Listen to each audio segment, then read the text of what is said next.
estamos a punto de comenzar. Nuestra primera exponente va a ser Majo Bentancur con el tema de la mujer dentro de la impresión 3D. Pues un fuerte aplauso para que se anime, por favor. Hola, hola, muchas gracias por estar aquí. El día de hoy voy a presentar la mujer dentro de la impresión 3D.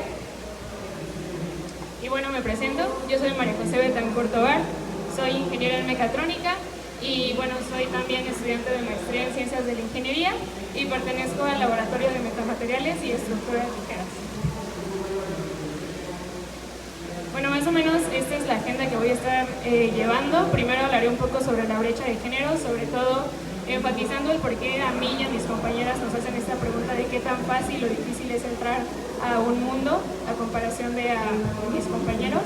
También hablaré sobre mi experiencia, un poco de cómo me fue en la feria, también pues acerca de las personas que han estado cerca de mí durante todo este camino y un poco compartirles cómo yo propongo aumentar el número de mujeres tanto en impresión 3D como en otros campos.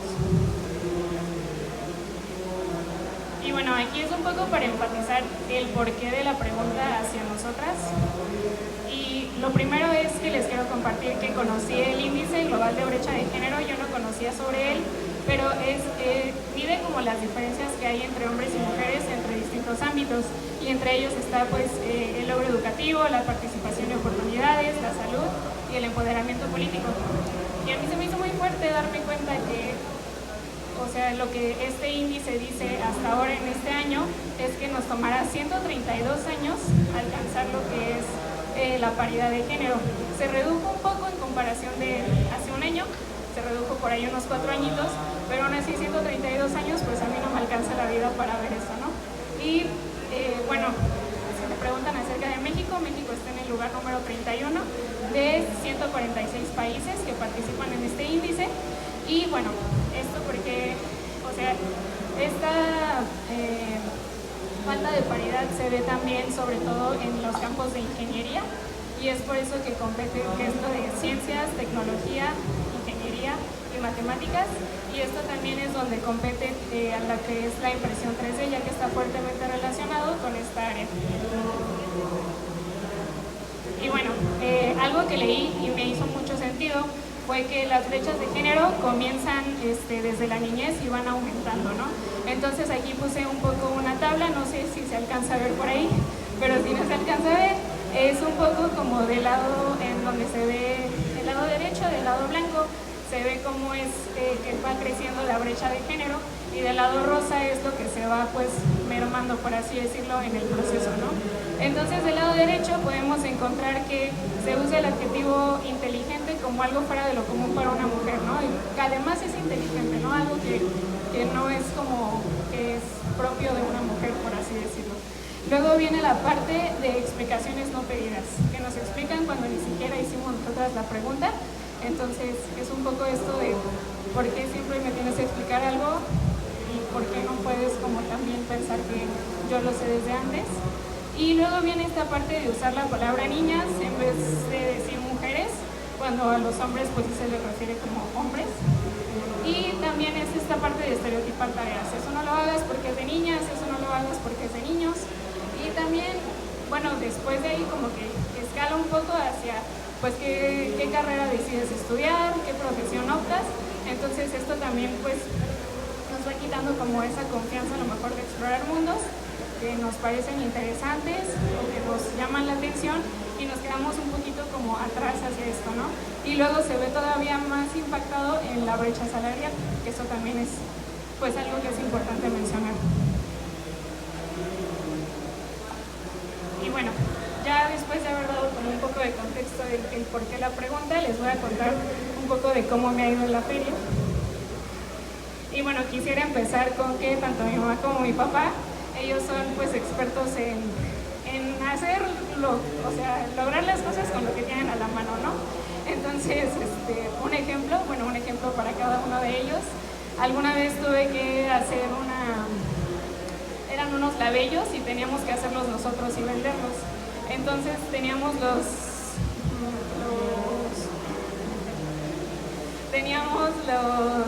los botecitos de labello y pues una persona del equipo decidió echarles el spray directo, entonces todo se chorreó, ¿no?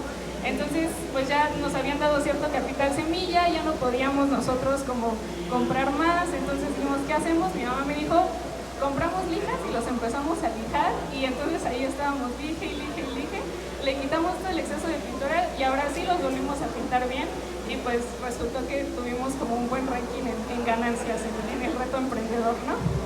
Y luego por otro lado mi papá, estábamos haciendo un juego de mesa y yo a fuerzas quería que la tabla fuera de manera circular el juego de mesa, ¿no? Y solo teníamos una tabla rectangular. Entonces lo que a él se le ocurrió fue agarrar pues una viga así de madera, clavarla de un lado, clavarla en el centro y clavar un clavo del otro lado y estar como rebajando hasta hacer pues el círculo, ¿no? Entonces ahí nos tornábamos quién le iba rebajando y pues ahí pueden ver que sí hice ese tablero redondo como yo quería hacerlo. Entonces, bueno, ellos me dieron como esta idea, esta creatividad de, pues con lo que tengo, lograr sacar las cosas y aparte, pues que se vean bien, que se vean bonitas y que sean funcionales, ¿no? Ah, bueno, y también desarrollé mucho la paciencia, ¿no? Porque estas soluciones luego llevaban mucho tiempo de estar como que dándole ahí un poquito, entonces eso también es importante. Pero pues después conocí la impresión 3D, ¿no? O sea, creo que sí fue algo que a mí me emocionó mucho porque justo se me ocurrían piezas súper complicadas por hacer. Y pues dije, no, es que ahora hay muchas posibilidades, ¿no? Ahora podemos hacer muchas cosas porque pues un poquito esta frase de, o sea, si lo puedo imaginar, lo puedo hacer. Ahora era un poco como, si lo puedo diseñar, pues lo puedo imprimir, ¿no? Entonces dije como, bueno, ya tengo algo de experiencia diseñando en lo que era como los softwares para diseño, asistido por computadora. Entonces dije, bueno, pues ahora ya solo el reto radica como en aprender a diseñar pues más, o sea, en aprender a diseñar mejor para hacer cosas más chidas, ¿no? Y bueno, después aquí también agrego a otras dos personas. El primero es un amigo que lo conocí por medio de la fotografía, pero él decidió tener una impresora 3D y a mí se me hizo loquísimo que la impresora 3D estuviera en su cuarto. Yo nunca antes había visto una impresora 3D, entonces él luego empezó como a compartir tips, también hizo por ahí un foro por medio de Zoom al respecto, entonces se me hizo como muy interesante que luego empezó de movido y acto seguido me metí a una actividad dentro de la universidad que era una semana desarrollar un proyecto, y este proyecto era como diseñar partes que un dron debía cargar para poder alcanzar como que cierto lugar, ¿no? Entonces esta pieza debía ser de una manera, o sea, debía ser como muy ligera. Entonces estuvo muy padre tener esta oportunidad de estar diseñando, como poder estar iterando y viendo cuánto pesaba la pieza.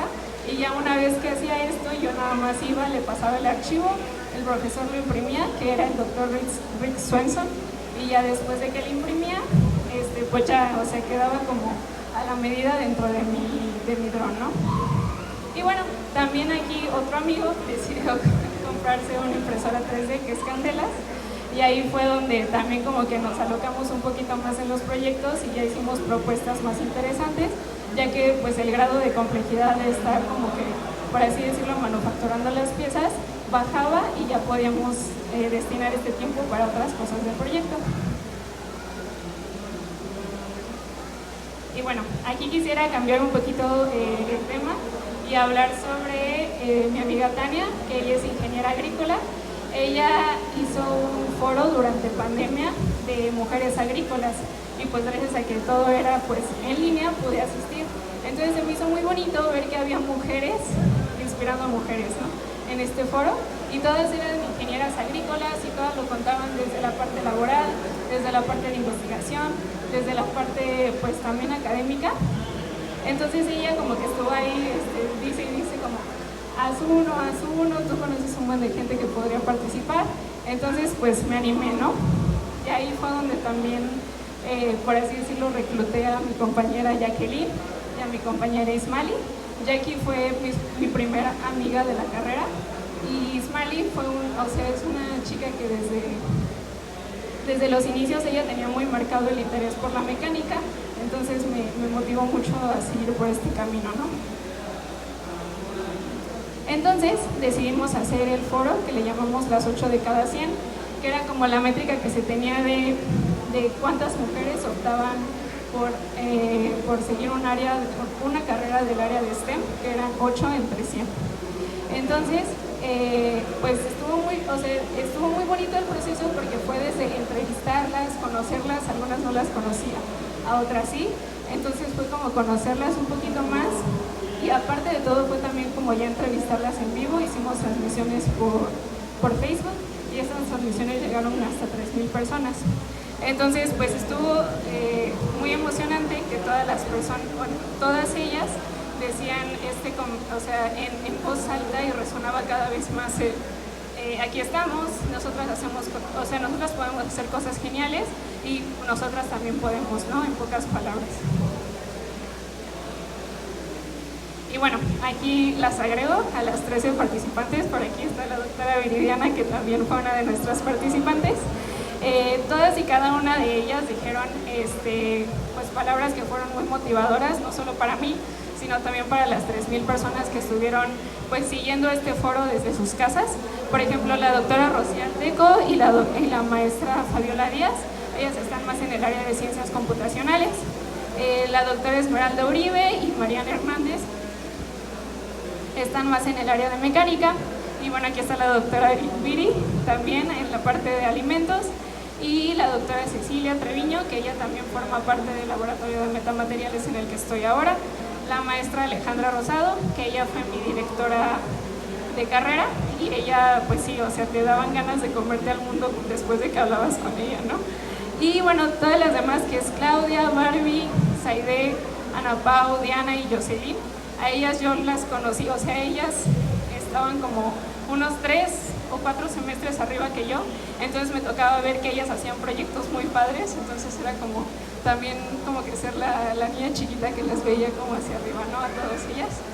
Y bueno, en especial yo estaba muy emocionada por las ponencias de la doctora Viri, de la maestra Diana y de la maestra Joy, porque todas ellas habían optado por el mundo de la investigación, que era un mundo que a mí me llamaba mucho la atención. Entonces, de hecho, justo a Joy me tocó entrevistarla y conocerla más a fondo, y ya después la conocí dentro del laboratorio. Entonces, pues son, o sea, mujeres que han hecho cosas muy padres en la ciencia y que a mí me inspiran demasiado. Y bueno, ellas, junto con el doctor Enrique Juan, me convencieron de entrar a este mundo de la investigación, porque decidí entrar a la estancia de investigación en el laboratorio de metamateriales y estructuras ligeras. Nosotros, ¿qué hacemos ahí? Es prácticamente, bueno, los metamateriales mecánicos tienen propiedades mecánicas distintas a las convencionales de un material, y estas las obtienen debido a cómo es acomodado el material. Esos son los metamateriales mecánicos. Por otro lado, los compliant joints o estructuras flexibles son estructuras monolíticas que, o sea, generan movimiento por la deformación al momento que una fuerza es aplicada a ellos. Entonces, bueno, ahí fue donde empecé a entrar al mundo de la investigación a través de una materia que se llamaba estancia. Y bueno, ¿en qué consistía mi proyecto? Mi proyecto consistía en parametrizar una unión flexible y observar bajo qué condiciones el desplazamiento de esta aumentaba. Ahí se muestra un poco cómo es que le fui variando los parámetros. Y bueno, después de esto, platicando con mi asesor, me dijo, bueno, ¿y por qué no le removemos el material siguiendo cierto patrón y lo convertimos la parte flexible en lo que es un metamaterial para ver cómo se comporta? Entonces, ahí a mí se me ocurrió agregarle como esta variante de que estuviera inspirado en la naturaleza. Entonces, una de ellas tiene la forma pues como hexagonal que se encuentra en el caparazón de una tortuga. Entonces, las tortugas tienen un caparazón rígido porque, bueno, no sé si sabían, pero también forma parte de lo que es su costillar, pero su costillar, a comparación del nuestro, no se expande y se retrae cuando respiran. Ellos tienen un sistema diferente de respiración. Entonces, ellas lo que necesitan del caparazón y del costillar es que sean rígidos a fin de protección. Y esto lo comparé con lo que es el comportamiento del caparazón del armadillo, que ellos, pues no sé si han visto videos por ahí, que tienen como que esta capacidad de hacerse bolita cuando se sienten amenazados y poner, o sea, como que dejar la parte rígida hacia afuera y proteger todo lo que es su ser, ¿no? Entonces eso fue en lo que me inspiré. Y bueno, empecé a hacer las simulaciones, que es el análisis de elemento finito, y empecé como ahí a observar cómo es que se comportaba. Y bueno, ahí se puede ver cómo le aplicaba la fuerza de este lado y esto lo sostenía, entonces la unión flexible tenía un desplazamiento angular, ¿no? Entonces ahí le estaba mostrando las simulaciones a mi novio, que también es mi compañero de investigación. Entonces le estaba platicando y me dijo, ¿y si lo imprimes? O sea, porque para todo esto sucedió estando en pandemia. Entonces todo lo hacía desde mi casa. Y dije como, pues va, consiguió que él tenía una impresora, entonces él empezó a imprimir. Y pues yo cuando lo vi me emocioné muchísimo, ¿no? De tener como una creación mía en mis manos de nuevo. Y después de eso se lo mostré a mi asesor y así de que en pocas palabras me dijo, pues aviéntate a imprimirlos y vamos a probarlos, ¿no? O sea, porque sí me dijo, ¿y como cuántas más podrías imprimir? Entonces ya seguimos ahí imprimiéndolas. Y bueno, aquí está el resultado de cómo quedaron, están ahí apiladas, esas nada más son las de la tortuga. Y también en ese momento dije, bueno, las tengo que probar también, ¿no? Entonces busqué una manera, de hecho, o sea, dato curioso, mi set de pruebas era un centro de mesa, pero pues ahí ya un poco volviendo como a la creatividad que me dieron ahí mis papás. Y una de las piezas, que es la que se desliza para asegurar la pieza, esa también fue impresa en 3D, entonces ahí fue un poco ya la combinación, ¿no? de lo que ya fui aprendiendo. Y bueno,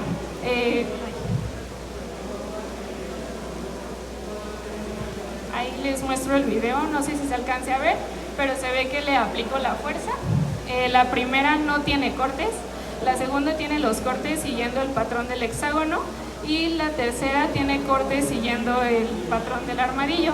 Entonces, como pueden ver, la que más se desplaza es la del armadillo y tiene un desplazamiento elástico, una deformación elástica solamente, porque una vez que se remueve la pieza, todas regresan a su posición inicial. Y bueno, también ahí les muestro la diferencia de cómo es que se deberían de ver y cómo se veían ya impresas. Pues no, nada es perfecto en este mundo, pero pues fueron lo suficientemente útiles para poder comparar mis resultados y poder agregarle valor a mi trabajo, y eso pues terminó en una publicación dentro de un journal que pues yo no tenía como previsto ni siquiera publicar algo así, ¿no?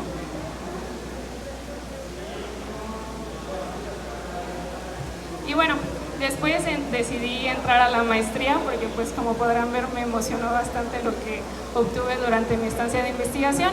Y bueno, aquí también les presento un poco a los estudiantes de doctorado del Laboratorio de Metamateriales, que son el maestro Alberto Álvarez, el maestro Mauricio Redondo, el maestro Mario Martínez y el maestro José Luis Pérez.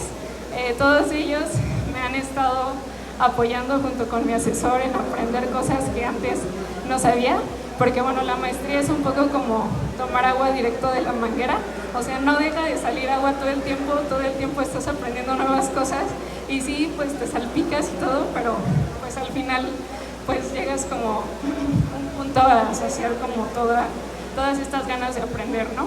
Entonces pues de lleno era el inicio, pues hay que aprender a imprimir en 3D, hay que aprender a usar el texturómetro, a diseñar látices, hay que hacer análisis de elemento finito, hay que hacer, tips para imprimir, también un poco aprender a hacer figuras, y esto fue lo que pues sentí al empezar la maestría, un poco que venía, que todo lo tenía que ir aprendiendo, pero pues todos ellos me ayudaron en este proceso, ¿no? De hecho, algunos de ellos dedicaron el tiempo para hacer talleres de inducción, bueno, un poco más porque se los pidió el asesor que porque querían, pero dedicaron el tiempo a hacer estos talleres de inducción que para mí fueron pues bastante buenos y amigables, porque pues es un poco tener esta intro para después de ahí sacar dudas al respecto.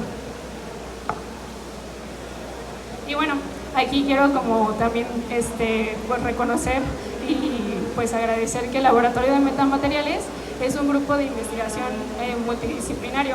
O sea, hay de todo, hay gente que practica básquet, que toca el violín, que le gusta bordar. O sea, hay gente de todo un poco, hay hombres, mujeres, y la verdad creo que es un número bastante parejo. Es un ambiente donde todo está como muy amigable. Y bueno, es un lugar donde te encuentras ideas por todos lados. Vas caminando y te encuentras un lápiz impreso, te encuentras unos pósters de los proyectos pasados, te encuentras, no sé, que alguien esté imprimiendo en ese momento algo, o ves la computadora de alguien que está haciendo simulaciones en ese momento. Entonces sí se siente muy padre estar en un ambiente donde todo el tiempo así están bombardeando ideas, ¿no? Creo que es un ambiente ideal para estar haciendo investigación. Y pues prueba de esto es que también tenemos seminarios amistosos o friendly seminars, como les llamamos, que es un poco para mostrar qué es lo que llevamos hasta el momento, cuáles son las ideas que nos han surgido, las dudas, y pues para ello un poco rebotarlas y también pues perder un poco el miedo para presentar, ¿no? Ahí les dejo la página, que es la de Facebook de metamaterials.lab.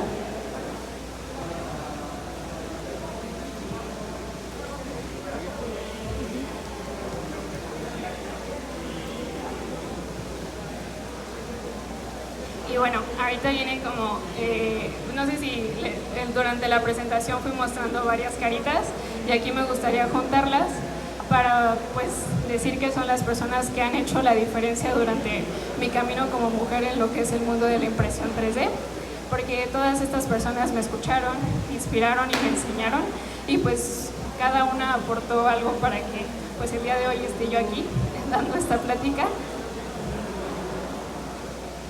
Y bueno, aquí es como lo que a mí me ha funcionado y lo que yo propongo para aumentar el número de mujeres tanto en impresión 3D como en otros campos, ¿no?